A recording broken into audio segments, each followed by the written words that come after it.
Hi my sweet friends, and welcome back to Crochet Every Day with Judy. Today we're continuing reading from Robinson Crusoe, and we're starting with Chapter 8, 10 Years of Work. I mentioned before that I had a great mind to see the whole island, and that I had traveled up the brook and so on to where I had built my bower, and where I had an opening quite to the sea on the other side of the island.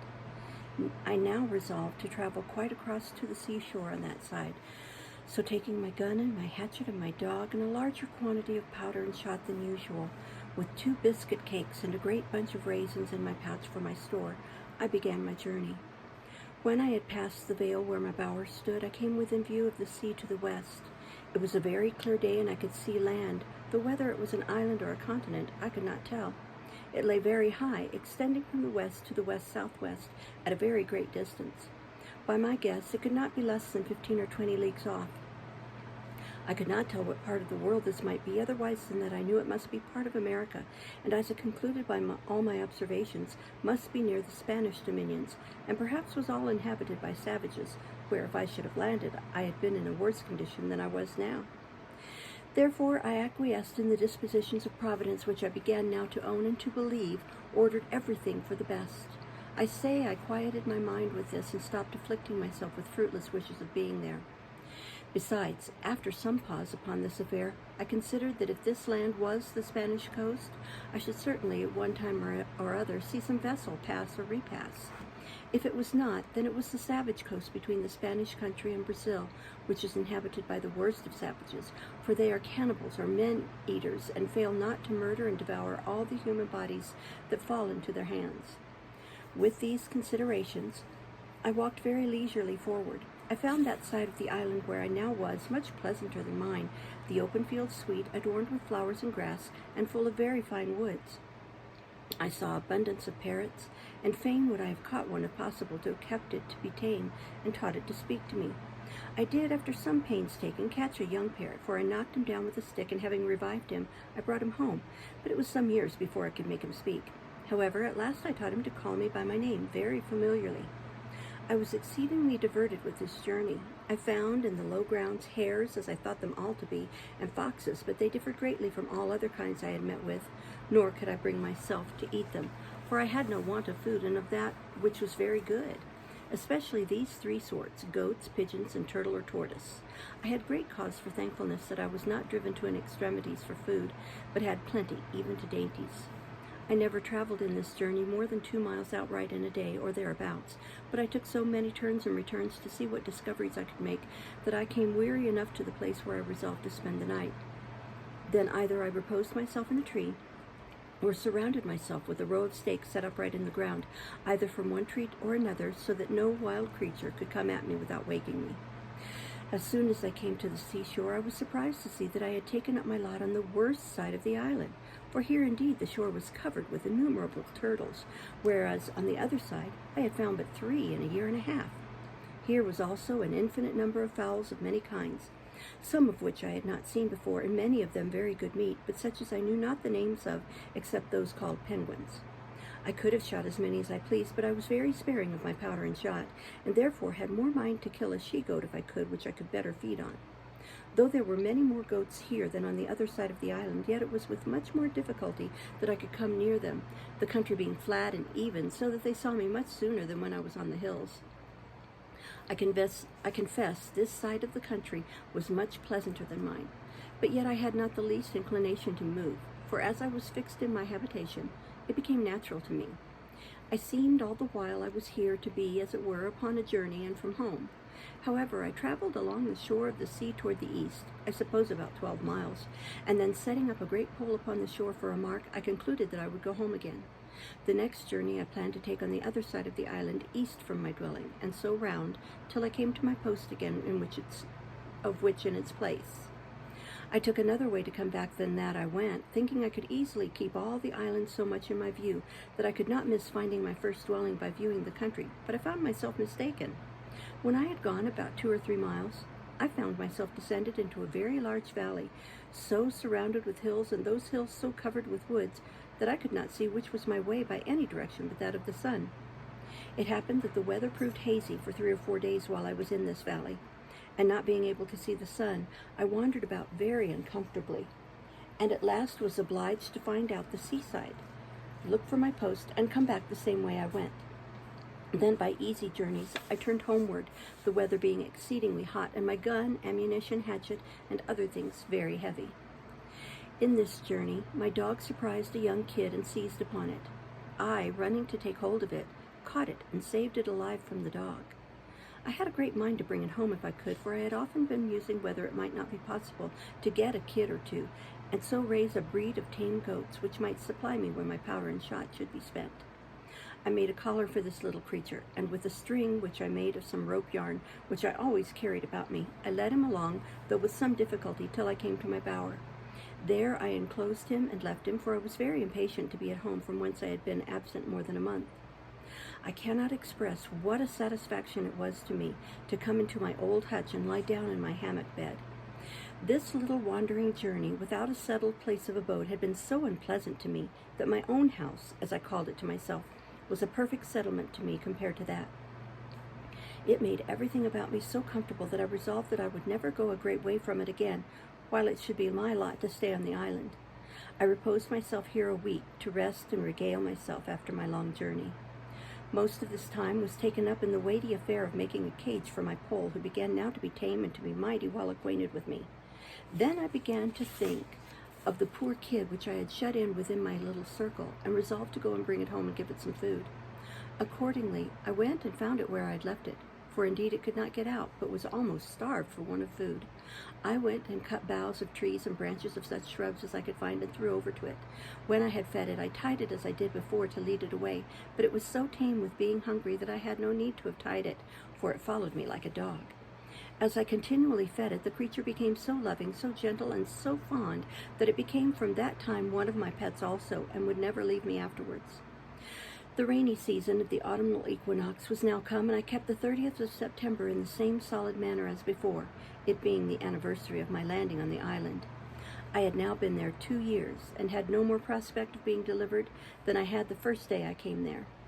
I spent the whole day in humble and thankful acknowledgments of the many wonderful mercies which my solitary condition was attended with, and without which it might have been infinitely more miserable. I gave humble and hearty thanks that God had been pleased to show me that it was possible for me to be happier in this solitary condition than I should have been in society, and in all the pleasures of the world. Before, as I walked about, either hunting or viewing the country, the anguish of my soul at my condition would suddenly break upon me, and my very heart would die within me to think of the woods, the mountains, the deserts I was in, how I was a prisoner locked up with the eternal bolts and bars of the ocean in an uninhabited wilderness without hope of being saved. In the midst of the greatest composures of my mind, this would break upon me like a storm and make me wring my hands and weep like a child. Sometimes it would take me in the middle of my work, and I would immediately sit down and sigh, and look down upon the ground for an hour or two together. This was still worse to me, for if I could burst into tears or vent myself by words, it would go off, and the grief, having exhausted itself, would abate. But now I began to exercise myself with new thoughts. I daily read the Word of God, and applied all the comforts of it to my present state. One morning, being very sad, I opened the Bible upon these words, "I will never, never leave thee nor forsake thee." Immediately it seemed as if these words were to me. Why else should they be directed in such a manner? Excuse me. Just at the moment when I was mourning over my condition as one forsaken of God and man. Well then, said I, if God does not forsake me, of what ill consequence can it be, or what matter is it, though the world should all forsake me? On the other hand, if I had all the world and should lose the favor and blessing of God, there would be no comparison in the loss. Stop. I never opened the Bible or shut it, but my very soul within me blessed God for directing my friend in England, without any order of mine, to pack it among my goods, and for assisting me afterwards to save it out of the wreck of the ship. In this frame of mind I began my 3rd year. Though I have not given the reader the trouble of so particular an account of my works this year as at the first, yet in general it may be observed that I was very seldom idle. I regularly divided my time according to the several daily employments that were before me, such as, first, my duty to God in reading the Scriptures, which I constantly set apart some time for, thrice every day. Second, the going abroad with my gun for food, which generally took me about 3 hours every morning when it did not rain. Third, the ordering, curing, preserving, and cooking what I had killed or caught for my supply. These took up a great part of the day. Also, it is to be considered that in the middle of the day, the intensity of the heat was too great for me to stir out, so that for about 4 hours in the evening was all the time I could be supposed to work in. Sometimes I changed my hours of hunting and working and went to work in the morning and abroad with my gun in the afternoon. To this short time allowed for labor, I desire may be added the exceeding laboriousness of my work, and the many hours which, for want of tools, want of help, and want of skill, everything that I did took up out of my time. For example, I was full 42 days making me a board for a long shelf, which I wanted in my cave, whereas 2 sawyers, with their tools and saw pit, would have cut 6 of them out of the same tree in half a day. My case was this.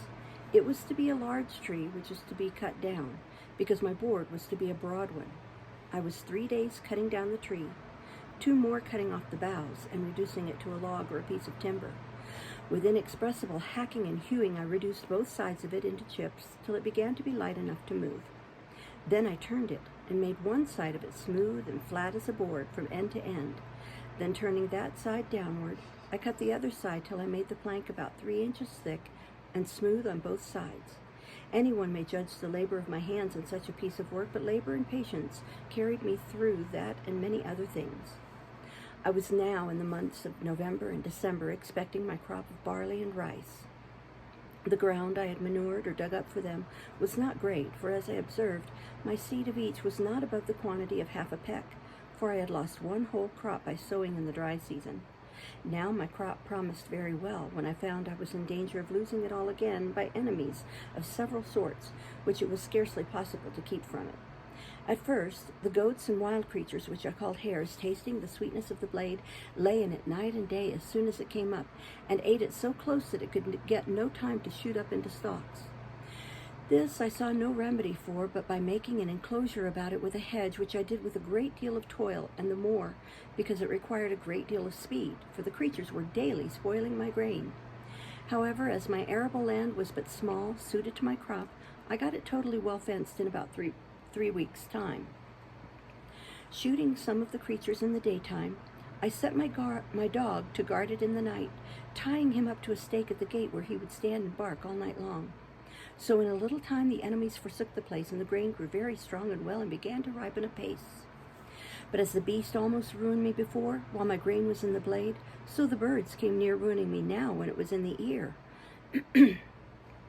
Going along by the place to see how it throve, I saw my little crop surrounded with fowls of I know not how many sorts, which stood as it were watching till I should be gone. I immediately let fly among them, for I always had my gun with me. I had no sooner shot, but there arose up a little cloud of fowls, which I had not seen at all from among the corn itself. I foresaw that in a few days they would devour all my hopes. I should be starved and never be able to raise a crop at all, and what to do I could not tell. However, I resolved not to lose my grain if possible, though I should watch it night and day. In the first place, I went among it to see what damage was already done, and found that they had spoiled a good deal of it, but that as it was yet too green for them, the loss was not so great. The remainder was likely to be a good crop if it could be saved. I stayed by it to load my gun, and then coming away I could easily see the thieves sitting upon all the trees about me, as if they waited only till I was gone away. The event proved it to be so, for as I walked off as if I were gone, I was no sooner out of their sight than they dropped down one by one into the grain again. I was so provoked that I could not have patience to stay till more came on, knowing that every grain that they ate now was, as it might be said, a peckloaf to me in the consequence. Coming up to the hedge, I fired again and killed 3 of them. This was what I wished for, so I took them up and served them, as we serve notorious thieves in England, that is, hanged them in chains for a terror to others. It is almost impossible to imagine that this should have such an effect as it had, for the fowls would not only not come at the grain, but in short, they forsook all that part of the island, and I could never see a bird near the place as long as my scarecrows hung there.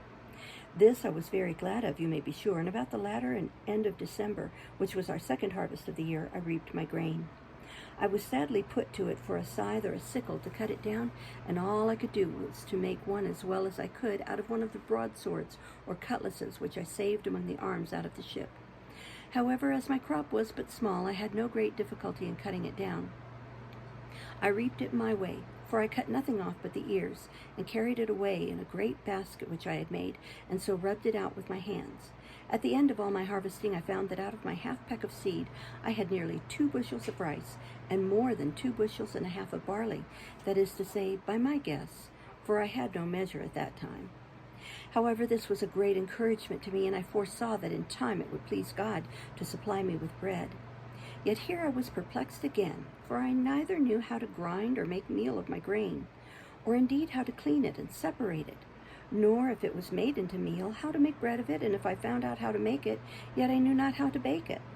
These things being added to my desire of having a good quantity for store, and of securing a constant supply, I resolved not to taste any of this crop, but to preserve it all for seed against the next season, and in the meantime to employ all my study and hours of working to accomplish this great work of providing myself with grain and bread. It might be truly said that now I worked for my bread.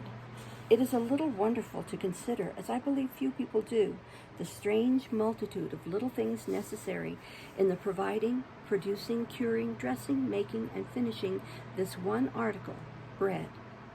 First, I had no plow to turn the earth, no spade or shovel to dig it. Well, this I conquered by making a wooden spade, as I observed before, but this did my work in but a wooden manner. Though it cost me a great many days to make it, yet for want of iron, it not only wore out the sooner, but made my work the harder, and made it be performed much worse. However, this I bore with too, and was content to work it out with patience, and bear with the badness of the performance. When the grain was sowed, I had no harrow, but was forced to go over the ground myself, and drag a great heavy bough of a tree over it, to scratch the earth, as it may be called, rather than rake or harrow it. When it was growing or grown, I have observed already how many things I wanted: to fence it, secure it, mow or reap it, cure or carry it home, thresh, separate it from the chaff, and save it. Then I wanted a mill to grind it, sieves to dress it, yeast and salt to make it into bread, and an oven to bake it in. All these things I did without, as shall be observed, yet the grain was an inestimable comfort and advantage to me too.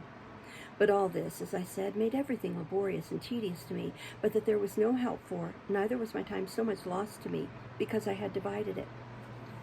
A certain part of every day was appointed to these works. And as I resolved to use none of the grain for bread till I had a greater quantity by me, I had the next 6 months to apply myself wholly by labor and invention to furnish myself with utensils proper for performing all the operations necessary for making the grain, when I had it, fit for my use. But first I had to prepare more land, for I had now seed enough to sow more than an acre of ground.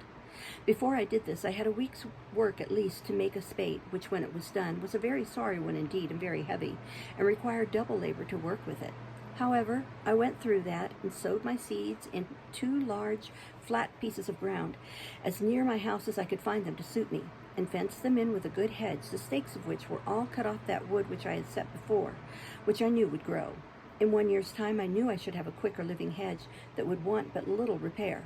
This work was not so little as to take me up less than 3 months, because a great part of that time was in the wet season, when I could not go abroad. Within doors, when it rained and I could not go out, I found employment, always observing that all the while I was at work I diverted myself with talking to my parrot and teaching him to speak. I quickly taught him to know his own name, Paul, or at least to speak it out pretty loud. This was the first word I ever heard spoken in the island by any mouth but my own. I had long studied by some means or other to make myself some earthen vessels, which indeed I wanted sorely, but knew not where to get them. However, considering the heat of the climate, I did not doubt that if I could find any clay, I might botch up some such pot as might, being dried by the sun, be hard enough and strong enough to bear handling, and to hold anything that was dry and required to be kept so. As this was necessary in preparing meal, which was the thing I was upon, I resolved to make some as large as I could, and fit only to stand like jars to hold what should be put into them. It would make the reader pity me, or rather laugh at me, to hear how many awkward ways I took to raise this paste, what odd, misshapen, ugly things I made, how many of them fell in and how many fell out, the clay not being stiff enough to bear its own weight. How many cracked by the over-violent heat of the sun being set out too hastily?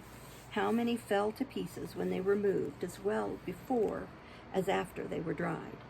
In a word, after having labored hard to find the clay, to dig it, to temper it, to bring it home and work it, I could not make more than 2 large earthen ugly things, I cannot call them jars, in about 2 months' labor. However, as the sun baked these 2 very dry and hard, I lifted them very gently up and set them down again in 2 great wicker baskets, which I had made on purpose for them, that they might not break, and as between the pot and the basket there was a little room to spare, I stuffed it full of the rice and barley straw. I thought that these 2 pots would hold my dry grain and perhaps the meal when the grain was bruised. Though I miscarried so much in my design for large pots, yet I made several smaller things with better success, such as little round pots, flat dishes, pitchers, and pipkins, and anything my hand turned to, and the heat of the sun baked them strangely hard. But all this would not answer my end, which was to get an earthen pot to hold what was liquid and bear the fire, which none of these could do. It happened after some time that I made a pretty large fire for cooking my meat. When I went to put it out, after I had done with it, I found a broken piece of one of my earthenware vessels in the fire, burned as hard as a stone and red as a tile. I was agreeably surprised to see it, and said to myself that certainly they might be made to burn whole if they would burn broken. This set me to study how to order my fire so as to make it burn me some pots. I had no notion of a kiln such as the potters burn in, or of glazing them with lead, though I had some lead to do it with. But I placed 3 large pipkins and 2 or 3 pots in a pile upon one another, and placed my firewood all around it with a great heap of embers under them. I plied the fire with fresh fuel round the outside and upon the top till I saw the pots in the inside red hot quite through, and observed that they did not crack at all. When I saw them clear red, I let them stand in that heat about 5 or 6 hours, till I found that one of them, though it did not crack, did melt or run. For the sand which was mixed with the clay melted by the violence of the heat and would have run into glass if I had gone on. So I slacked my fire gradually, till the red color of the pots began to fade.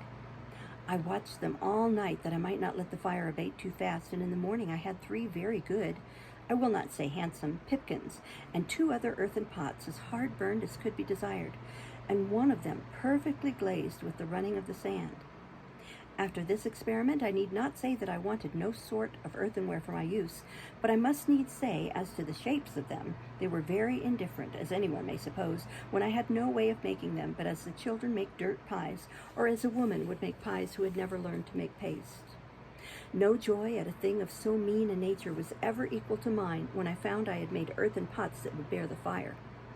I had hardly patience to wait till they were cold, before I set one upon the fire again with some water in it, to boil me some meat, which it did admirably well. With a piece of a kid I made some very good broth, though I lacked oatmeal and several other ingredients requisite to make it as good as I would have had it. My next concern was to get me a stone mortar to stamp or beat some grain in. As to the mill, there was no thought of arriving to that perfection of art with one pair of hands. To supply this want, I was at a great loss, for of all trades in the world, I was as perfectly unqualified for a stone cutter as for any. Neither had I any tools to go about it with. I spent many a day trying to find a great stone big enough to cut hollow and make fit for a mortar, and could find none at all. After a great deal of time lost in searching for a stone, I gave it up and resolved to look for a great block of hardwood, which I found indeed much easier. Getting one as big as I had strength to stir, I rounded it and formed it on the outside with my axe and hatchet.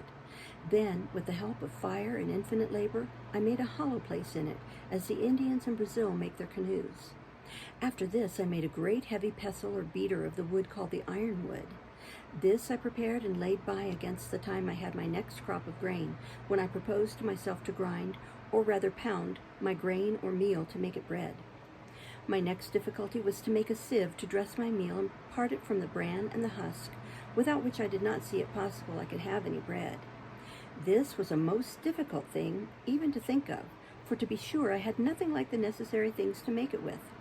I needed fine, thin canvas or stuff to sift the meal through, and here I was at a full stop for many months.